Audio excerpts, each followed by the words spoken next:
কম বেশি সবাই সাহায্য করবেন, এটা আমাদের নিজেদের স্বার্থে না, যারা বিপদ আছে তাদের জন্য।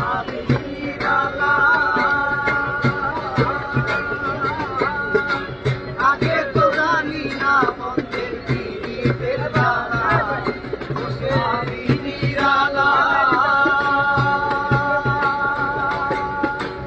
আগে তো জানি না বন্ধের পিড়িতের জ্বালা, এমন ইটের ভাটা কয়লা দিয়া আগুন জ্বালাইছে।